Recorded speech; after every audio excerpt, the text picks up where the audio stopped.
Hey guys, back in the fish shed. Today is day, let's see, 9 since the Super Red Bristlenose eggs hatched. Um, I was able to recover 4 fry in total. So here they are. They still have their yolk sacs on them. So there's 3 on the left side, and then 1 here on the right that swam over. So they're doing well. I haven't started feeding them yet because they still have their yolk sac. So I'm supposed to wait till their yolk sac is gone and then start feeding them. Looks like that one, the yolk sack's almost gone. I did put a tiny piece of driftwood, Malaysian driftwood, right there on the left. I saw them on that, but that's good. But yeah, there were only 4. I was hoping, I thought I saw about 8 eggs in the cave, but yeah, I was only able to recover 4. It's been a few days and I haven't found any other wigglers swimming around the sorry, I dropped the mic.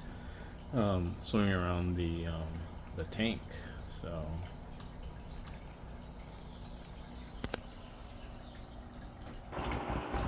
yeah, only 4, but it's their first spawn, so I guess that's okay. See if we can grow these guys out. Um, the male is back in the cave, so I guess waiting to trap the female. So we'll see. They're supposed to be prolific breeders, so um, hopefully we'll get a new spawn soon and get more than 4 fry this time. But yeah, that's the update on this tank.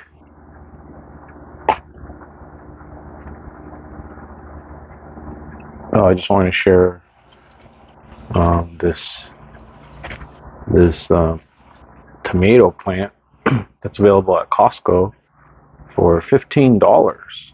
So thought that was a steal. Had to pick it up, and it's already got tomatoes growing on it. It comes with this nice pot with a cage on top. So really good deal if you have a Costco near you. And of course, always got brine shrimp on tap, so we can feed all the guppies and any of the fish actually. And then over here, something real interesting. So Parrot the bully. So I added this piece of driftwood recently because I've been adding more tanks and I want to grow more bristlenose. So I just picked up 2 more pieces of small pieces of driftwood and I put it in here. And Parrot the bully here, pushing Grumpy Jack around, laid a bunch of eggs on there, but I'm not sure if she's not fertile or what's going on. She had originally paired off with my Texas cichlid, and she laid eggs several times, and it's never they've never developed into fry or so. And I think if the eggs are white, they're not fertile. And, well, The majority of them are white, but there's some that are gray. So we'll see. I don't know. Yeah, but I don't have high hopes for this.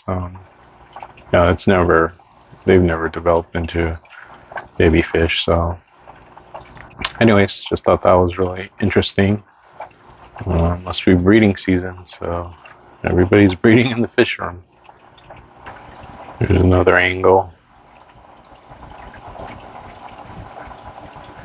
Yeah, she's getting pretty big. She's always pushing people around. Yeah, I used to have these guys in a community tank, but since I added that red devil, um, she's always trying to push people around, and the red devil is just a way better fighter, and she doesn't have the mouth to fight with another fish. You know, blood parrots, they have a really small mouth, so um, yeah, so I had to take them out.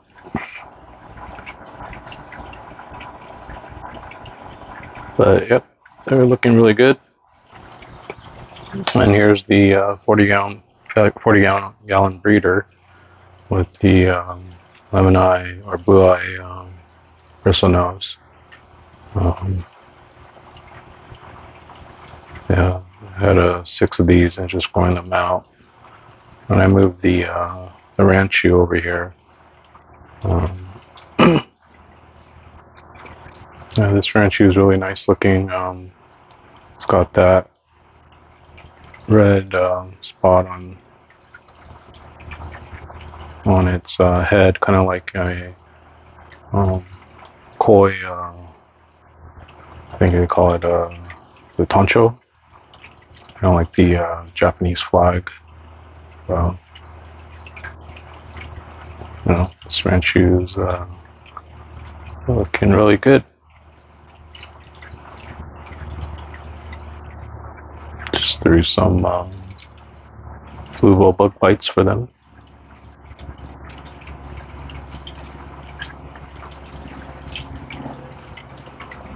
And here's the tank below.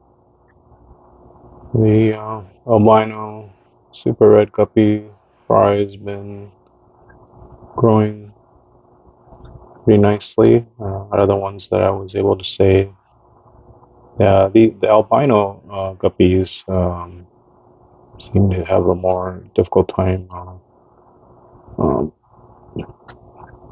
I guess, saving the fry. Either they're eating them or they just don't breed as many babies as other types of guppies. But this colony is moving along. I still need to separate that bristlenose. I got an albino. They're supposed to both be albinos, but one of them is not. One of them is a blue eye lemon bristlenose. So I want to separate one of them out. Oh, and I did add a bag of what do you call those? Ceramic rings to help with the beneficial bacteria. Since I don't have any substrate in here, thought it'd be good to add one of those bags to each tank. I do have them in most of the tanks. There's one bag behind that sponge filter there, and even in these tanks I have one there, 2 bags here. So I think it just helps. Usually I just put them in the back of the or in the hang-on backs, but not all. Most of the other tanks don't have a hang-on back. They just have a sponge filter. So I just put a bag in there, and can also always use them when I start a new tank too. So just a little tip. Oh, and here's the solar air pump that I'm using for the outdoor guppy tub. I put this solar panel on top of the shed, and it's working pretty good. It's got a great deal on it many months ago off of Temu, so I've been really liking it. It'll charge the battery pretty good, and as long as it hasn't been cloudy for a few days, it'll even run the pump overnight. So definitely recommend it. And here's the outdoor guppy tub. Added some sand in there. Water's looking a little better. Not as cloudy. So I'm gonna try to use this as a outdoor tub for to grow out some 24 karat gold guppies. And then this is not duckweed, it's actually Ozola. Got this at a local auction last week. So it's a little bit different from duckweed. It's actually a fern. Let's see. But yeah, it's looking good.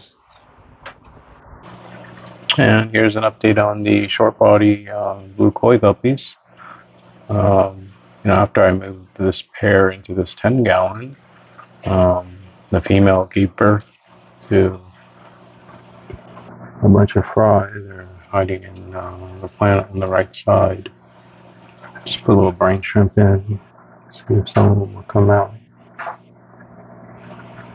Yeah, there's some fry on the right side of the tank, at the bottom. You can see them. But yeah, the female gave birth a couple days ago on the 10th. Just gonna leave them all in here.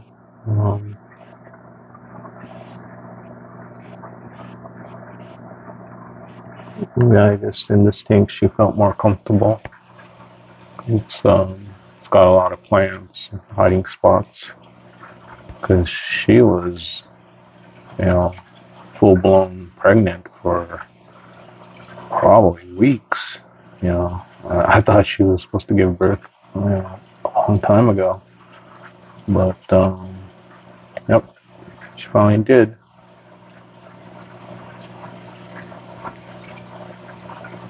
But yeah, I got a pretty bad hair algae issue in here. It's actually improved a lot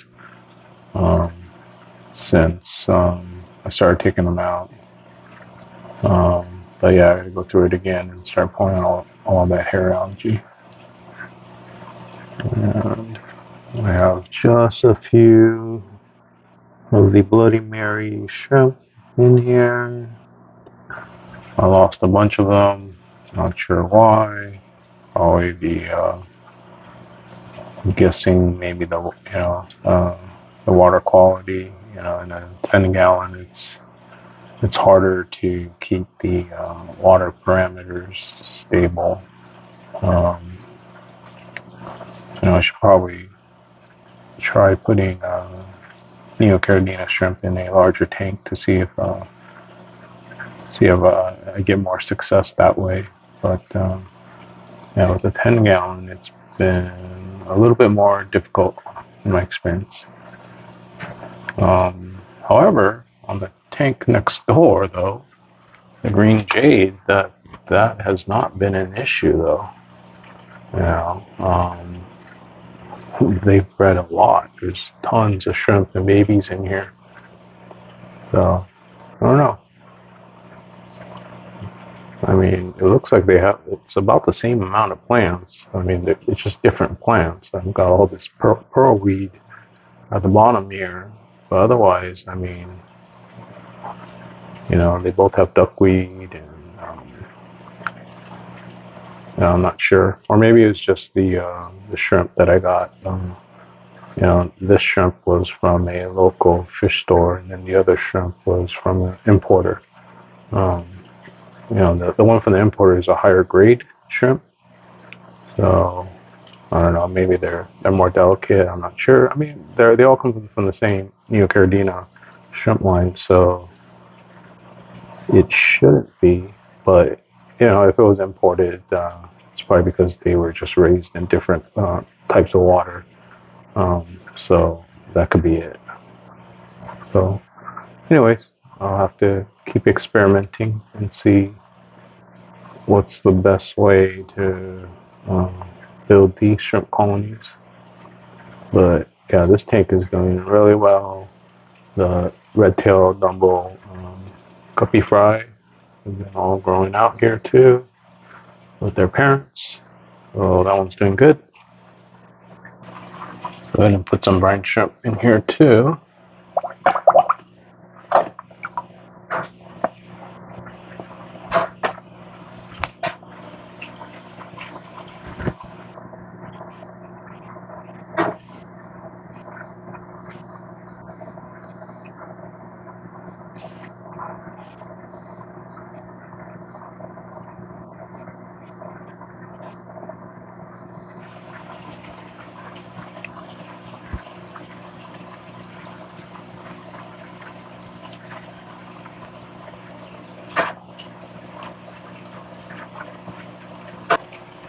And then this last 10 gallon has the short body yellow koi guppies.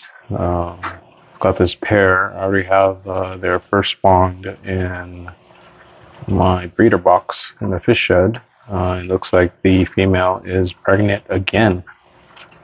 And she looks really round. I'll give these guys a feed.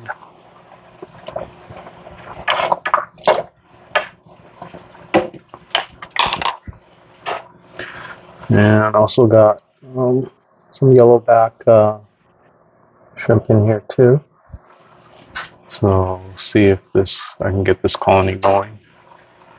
This is I got these from a local fish store, the shrimp. So hopefully they're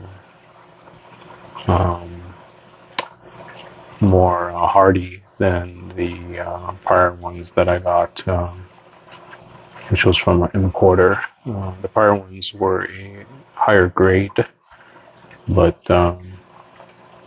they all died, so that doesn't help.